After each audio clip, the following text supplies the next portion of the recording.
Bismillahirrahmanirrahim. Assalamualaikum warahmatullahi wabarakatuh. Salam sejahtera untuk kita semua. Perkenalkan, saya Zaula Rizky Atika, Esos MSI, dari Program Studi Administrasi Publik, Fakultas Sosial, Ekonomi, dan Humaniora. NIDN 0603109001. Pada kesempatan kali ini, saya akan menyampaikan pernyataan diri dosen dalam unjuk kerja Tridharma Perguruan Tinggi atau PDD UKT-PT bidang pengajaran. Adapun mata kuliah yang akan saya jelaskan yaitu tentang perilaku organisasi publik. Beberapa hal yang akan disampaikan diantaranya meliputi identitas mata kuliah, deskripsi mata kuliah, capaian pembelajaran mata kuliah, materi pembelajaran, metode pembelajaran, kemudian ada sistem penilaian. Identitas mata kuliah untuk perilaku organisasi publik terdiri dari 3 SKS, kode mata kuliah SHP 1319. Mata kuliah ini berada di semester 3 dengan sifat mata kuliah adalah wajib. Kemudian untuk deskripsi mata kuliah dari perilaku organisasi publik, mata kuliah ini termasuk mata kuliah wajib yang nantinya mahasiswa akan belajar terkait pengaruh perilaku atau tindakan dari individu, kelompok, dan struktur dalam sebuah organisasi publik. Kemudian dari mata kuliah ini, mahasiswa administrasi publik juga akan mampu menjelaskan kemampuan kerja dalam perilaku organisasi publik, kemudian karakteristik kepribadian dalam perilaku organisasi publik, budaya organisasi dalam perilaku organisasi publik, persepsi dalam perilaku organisasi publik, kemudian ada konflik dan stres dalam organisasi publik.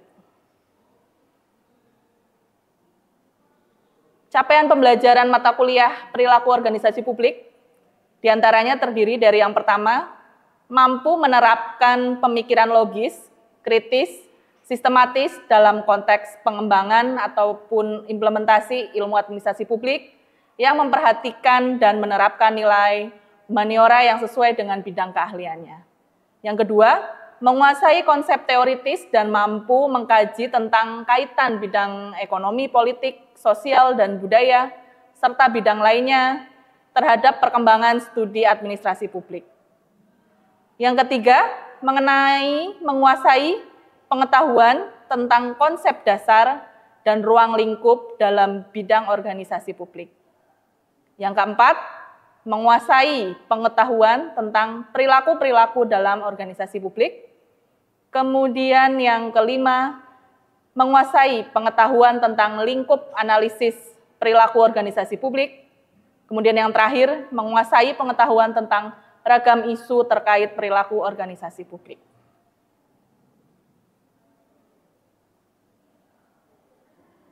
Materi pembelajaran yang akan disampaikan dalam perilaku organisasi publik, beberapa di antaranya. Yang pertama tentu saja konsep dasar dan ruang lingkup perilaku organisasi publik. Kemudian yang kedua perilaku individu dalam organisasi. Kemudian yang ketiga perilaku kelompok dalam organisasi. Yang keempat, kemampuan kerja dalam perilaku organisasi. Yang kelima, peran kepribadian dalam perilaku organisasi. Kemudian yang keenam, karakteristik kepribadian dalam perilaku organisasi. Kemudian yang ketujuh, stres pada lingkungan organisasi. Yang kedelapan, konflik dalam organisasi. Ini nanti mencakup ada beberapa konflik, misalnya ada konflik intraindividual dan interpersonal. Itu nanti masih bisa dikembangkan lagi. Kemudian yang ke-9 ada persepsi dalam perilaku organisasi publik. Kemudian yang ke-10 faktor-faktor selektivitas persepsi dalam dan luar pada perilaku organisasi.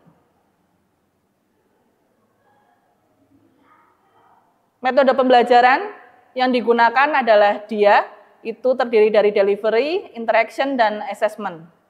Adapun delivery berkaitan dengan brainstorming dan discussion. Kemudian interaction berkaitan dengan stimulus untuk aktif berinteraksi dalam pembelajaran. Kemudian assessment ini terdiri dari penilaian yang dilakukan dari tugas, UTS, dan UAS. Sistem penilaian yang digunakan dalam mata kuliah ini, tugas yang mencakup 30%, kemudian ujian tengah semester atau UTS mencakup 35%, kemudian ada ujian akhir semester atau UAS mencakup 35% dengan total ketiganya 100%. Berikut akan disampaikan cuplikan pembelajaran luring pada mata kuliah perilaku organisasi publik dengan materi konsep dasar dan ruang lingkup perilaku organisasi publik. Selamat menyaksikan dan terima kasih. Wassalamualaikum warahmatullahi wabarakatuh. Ya, bismillahirrahmanirrahim. Assalamualaikum warahmatullahi wabarakatuh. Waalaikumsalam warahmatullahi wabarakatuh. Ya, selamat pagi teman-teman. Salam sejahtera untuk kita semua. Bagaimana ini kabarnya? Sehat? Baik ya? Nggak ada yang lagi sakit ya? Aman ya? Ya, ini kita di pertemuan kedua ya, alhamdulillah ketemu lagi untuk melanjutkan materi perilaku organisasi publik ya. Nanti sebelum kita mulai, kita berdoa dulu ya. Sebelum dimulai, kita berdoa dulu. Ya, doa selesai. Oke. Kemarin kita pada saat pertemuan awal sudah bahas kontrak pembelajaran ya, itu tolong jangan lupa ya tugasnya, teman-teman punya tanggungan tugas pada saat sebelum UTS ya ini.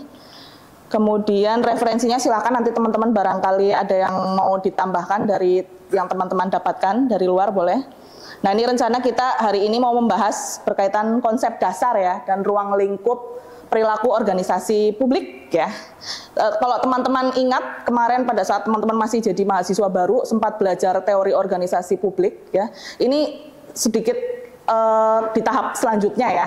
Kalau kemarin itu kan teman-teman bahas di teori organisasi publik berkaitan dengan perencanaannya ya, kemudian pengorganisasiannya ya, pelaksanaannya seperti apa, pembiayaannya seperti apa ya. Intinya organisasi dengan pihak eksternalnya ya, dengan lingkungan eksternalnya. Nah ini kita mau coba lihat nih kalau di perilaku organisasi publik di dalamnya ya, bahwa sebenarnya organisasi itu ya, publik ya tentunya ya, itu ternyata orang-orang di dalamnya itu ikut andil ya dalam keberhasilan suatu organisasi publik. Bagaimana organisasi itu kinerjanya nanti dilihat ya, kemudian pengembangan sumber daya manusianya misalnya, barangkali kualitas pelayanannya ya, kita ada di organisasi publik tertentu yang punya pelayanan publik ya, itu dilihat ya. Jadi nggak cuma dari wadahnya gitu ya, organisasinya, tapi orang-orang di dalamnya ini ikut andil ya, kinerja dari organisasi publik tertentu bisa jadi ternyata biang keroknya orang-orangnya itu bisa jadi ya, itu kita mau coba lihat ya, karena nanti kita belajar perilaku individu dengan si organisasinya atau perilaku kelompok ya dengan organisasinya, itu bisa kita lihat di materi ini ya, di mata kuliah perilaku organisasi publik ini. Kenapa sih akhirnya teman-teman sebagai anak administrasi publik gitu ya, menjadi penting ya belajar perilaku organisasi ya, karena akhirnya hubungan pimpinan gitu ya, atasan dengan bawahan ini nggak hanya sekedar secara di struktur organisasinya gitu ya, ada yang memimpin, ada yang dipimpin ya, tapi bagaimana seni mengelolanya ya, memanage manusia itu kan sulit ya, nggak semua orang bisa berkomunikasi efektif gitu ya, nggak semua orang bisa berkoordinasi ya. Nah itu sehingga menjadi tantangan ya, nanti teman-teman di 5-10 tahun ke depan ya, kita nggak ada yang tahu, teman-teman barangkali menjadi misalnya kepala dinas ya, atau koordinator tim-tim program tertentu ya, itu bekal gitu ya buat teman-teman ya, bahwa kita punya andil gitu ya dalam memanage, misalnya nanti teman-teman punya anak buah atau bekerja secara tim, itu juga penting ya tuh. Kemudian munculnya ya, kenapa muncul gitu ya secara teoritis gitu ya perilaku organisasi, yaitu ya karena kita perlu selain memanage keuangan organisasi, memanage programnya ya, atau memanage pada saat pelaksanaan programnya ya, orang-orangnya tuh perlu gitu ya, dikelola tuh perlu ya.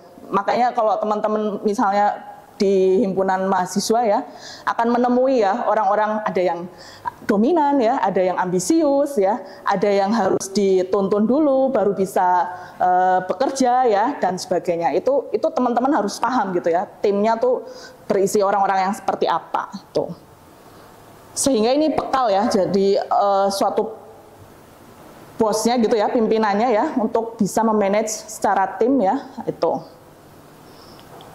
Kemudian, nah ini akhirnya nanti komponennya ya bisa jadi ternyata selama ini nggak hanya masalahnya ada di suatu organisasi itu ternyata nggak cuma pimpinannya ya, tapi bisa jadi ternyata kita sendiri nih ya, barangkali kita nggak ngerti nih teman-teman kemampuannya, kan ada ya orang-orang tertentu yang memang misalnya lebih jago di negosiasi gitu ya. Kemudian ada yang lebih jago di pelaporan gitu ya, atau misalnya ada yang lebih jago di hitung-menghitung ya. Kemudian barangkali ada yang lebih jago di desain ya. Nah ini teman-teman misalnya di tataran misalnya di organisasi mahasiswa ini perlu bisa memetakan ya. Teman-teman sendiri tuh ada di sebelah mana nih bakatnya gitu ya, atau keahliannya ada di sebelah mana. Itu penting ya, sehingga nanti pada saat teman-teman kerja tim atau teman-teman ada di tataran pimpinannya bisa tahu ya. Jadi tepat ya, orang yang misalnya bisa jago nego ya ditempatkan di mana gitu, itu tepat ya. Misalnya orang jago nego tapi misalnya nggak ditempatkan di tempat yang pas, bisa nggak bisa, tapi akhirnya kinerjanya nggak efektif ya. Atau misalnya ada yang senang desain gitu ya, di tataran ditempatkannya di divisi apa misalnya yang harus jadi humas atau apa, itu kan bisa nggak bisa, tapi akhirnya nggak efektif gitu ya. Itu sehingga itu penting ya. Tuh, sehingga komponen utamanya ya ada di individunya kita sendiri ya. Jangan-jangan nggak cuma pimpinannya nih yang jadi biang kerok, tapi bisa jadi diri kita sendiri yang belum paham ya. Kita keahliannya apa ya, kita tuh jagonya ngapain gitu ya. Kemudian individu-individunya ya yang berperilaku, tapi juga organisasi si wadahnya ya, organisasi formal ya sebagai wadah dari perilaku tersebut. Tuh, kemudian isu utamanya itu ya akhirnya hubungan antar manusia dalam organisasinya ya. Makanya teman-teman akan menemui ya mungkin pernah dengar ya dari rekan-rekan yang lain ya, atau mungkin saudara ya. Kenapa sih ada orang yang sering resign gitu ya dari tempat kerjanya ya? Kayaknya udah enak banget di tempat kerjanya kok resign gitu ya. Kemudian ada juga yang misalnya ada orang yang kerjanya udah capek banget, tapi nanti setelah dari tempat kerja masih cari pekerjaan sampingan yang lain gitu ya. Ada orang yang hanya menghabiskan kerja ya udah nunggu gajian aja. Itu akan menemukan gitu ya pribadi-pribadi, individu-individu menarik ya di setiap lingkungan ya, di setiap organisasi. Itu bisa dipetakan ya, kenapa ada individu yang dominan, ada yang ambisius, ada yang harus butuh dituntun untuk melaksanakan suatu kegiatan gitu. Sehingga kalau kita lihat ya secara definisinya ya, perilaku organisasi ya itu suatu studi ya, ini yang menyangkut aspek-aspek ya, kita nanti banyak melihat tingkah laku manusia ya, termasuk nanti peran kepribadian di pengaruhnya ke perilaku organisasi publik ya tuh. Kemudian itu ya tingkah laku manusia dalam suatu organisasi atau suatu kelompok. Kemudian itu menurut Miftah Toha ya. Kemudian ada yang lain, perilaku organisasi merupakan ilmu ya yang mempelajari segala perilaku ya atau tindakan orang-orang yang ada di suatu organisasi ya beserta pengaruhnya. Tuh. Nah, nanti yang lain silahkan teman-teman bisa cermati sendiri. Kemudian yang perlu teman-teman garis bawahi ya akhirnya perilaku organisasi ini segala sesuatu yang berkaitan ya dengan sikap ya atau kelakuan dari seseorang ataupun kelompok ya. Karena kalau dilihat banyak yang berperan ya kalau di suatu organisasi ya, teman-teman bisa jadi ada yang sering kerja tim ya, itu bisa jadi misalnya kita melihatnya pengaruhnya nggak cuma individunya tapi barangkali timnya ya nggak jalan ya itu ya, atau barangkali pimpinannya yang nggak jalan ya, yang nggak efektif dan sebagainya. Kemudian, nah ini berkaitan ya dengan kelakuan seseorang maupun kelompok dalam berorganisasi. Tuh.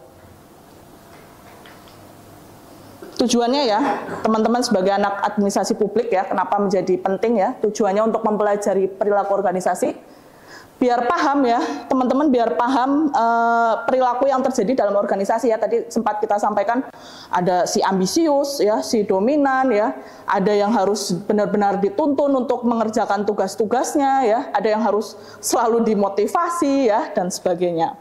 Kemudian yang kedua, teman-teman bisa meramalkan ya, paling nggak kejadian-kejadian yang akan terjadi di organisasi tempat teman-teman bernaung ya.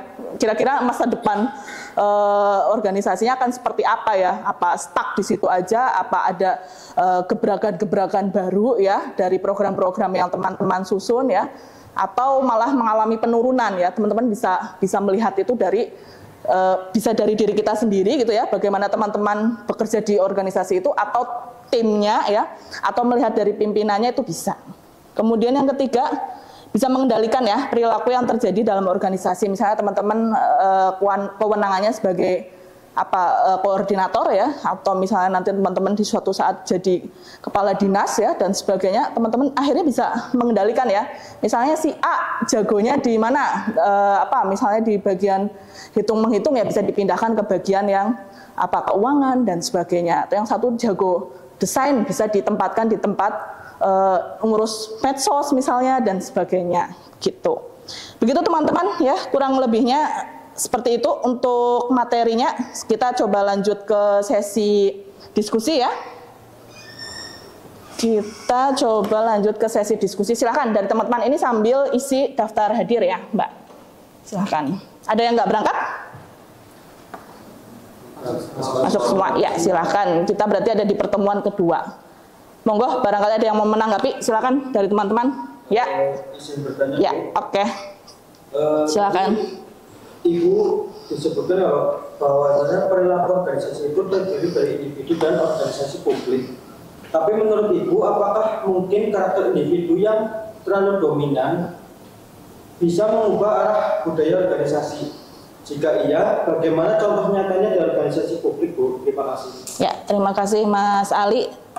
Ya, bisa ya Mas ya. Itu orang-orang, misalnya kita menemukan karakter-karakter yang dominan di suatu organisasi itu bisa merubah ya, terutama kalau individu tersebut punya jabatan strategis ya, misalnya jadi pimpinan gitu ya, dan kepala dinas tertentu gitu ya, dominan dan sebagainya. Itu kan akhirnya mereka punya kewenangan ya buat mengambil keputusan-keputusan tertentu. Misalnya orang tersebut nggak suka gitu ya dengan individu tertentu, bisa aja dipindah ya, misalnya ke dinas yang lain ya, atau ditempatkan ke bagian yang lain ya, tanpa ada peringatan sebelumnya atau seperti apa itu ya. Jadi kelemahannya akhirnya ya bisa mempengaruhi itu ya. Kalau pas kebetulan orang tersebut dapat jabatan yang strategis ya. Begitu Mas Ali, monggo barangkali ada tanggapan yang lain. Ya, terima kasih. Yang lain ada? Ya, silakan Mbak. Bertanya Ibu, tadi kan telah disampaikan bahwa manusia itu kan menjadi salah satu pendukung utama dalam organisasi. Nah, tapi kadang-kadang pegawai-pegawai itu kan datang dari latar belakang yang berbeda.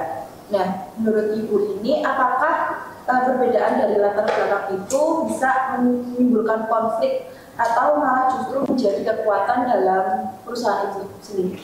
Ya, oke, terima kasih Mbak. Bisa ya Mbak, konflik bisa banget ya terjadi ya, dan itu sebetulnya nggak apa-apa ya, wajar sekali ketika menemukan konflik dalam organisasi ya. Nah, nanti kita akan membahas nih satu materi tersendiri berkaitan dengan konflik dalam organisasi ya, kemudian ada kaitannya juga dengan stres dalam organisasi, ada nanti sebelum UTS kita sempat bahas itu ya. Jadi memang ya nggak apa-apa gitu, justru itu nanti tantangan ya buat teman-teman ya sebagai anak administrasi publik ketika nanti sudah bekerja, seninya ya, seni mengelola orang-orangnya ya, termasuk ya orang-orangnya itu kan banyak ya, bagaimana teman-teman menemukan karakter timnya ini seperti apa, si A jago apa, si B jago apa, kemudian bagaimana mengelola konfliknya, bagaimana teman-teman mengelola stresnya teman-teman di organisasi tersebut ya, bagaimana memetakan kemampuan masing-masing anggotanya ya. Jadi nggak apa-apa ya, itu nanti teman-teman bisa dilihat ya seni mengelola konfliknya seperti apa itu. Makanya dan itu belum tentu makanya nanti memperlihatkan suatu organisasi ada yang berhasil atau enggak ya, ada yang sampai terpuruk gara-gara konflik dalam organisasinya ya bisa aja, berarti kan kita bisa lihat secara kesatuan mereka belum berhasil gitu ya mengelola permasalahan yang ada di organisasi itu. Begitu Mbak. Ya, terima kasih. Yang lain ada atau gantian ya? Saya yang tanya ya. Kita coba cek ya dari beberapa materi yang tadi disampaikan. Siapa ya? Mas ya, coba ya. Nah, kalau kita tadi udah lihat dari materi yang disampaikan, kira-kira apa nih 2 komponen dasar dalam perilaku organisasi publik ya? Coba masih ingat nggak? Di sini Ibu menjelaskan, tapi kan kalau masalah ada beberapa catatan yang saya catat dari penjelasan Ibu, 2 komponen dasar yang terdapat dalam suatu organisasi publik, yaitu yang pertama ada individunya yang berperilaku, kemudian yang kedua itu ada organisasi formal yang sebagai tempat mereka berperilaku. Jadi bisa disimpulkan bahwasannya hal ini menunjukkan perilaku organisasi tidak bisa dilepaskan dari manusia sebagai orang yang berperilaku dan struktur formalnya sebagai mereka sebagai tempat mereka berperilaku seperti itu.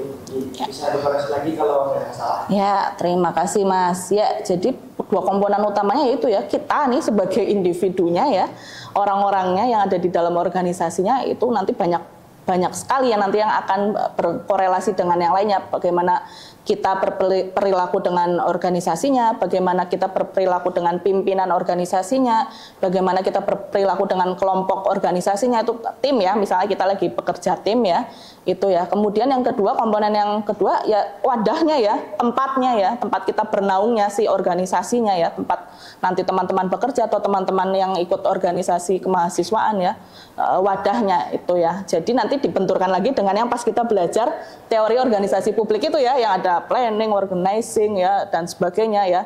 Jadi memang berat ya, mengurus organisasinya ya berat, mengurus orang-orang di dalam organisasinya ya berat juga gitu ya. Jadi ya itu nanti tantangan teman-teman sebagai anak administrasi publik ya, 5-10 tahun ke depan ya, teman-teman sudah punya kewenangan untuk mengelola tim dan sebagainya.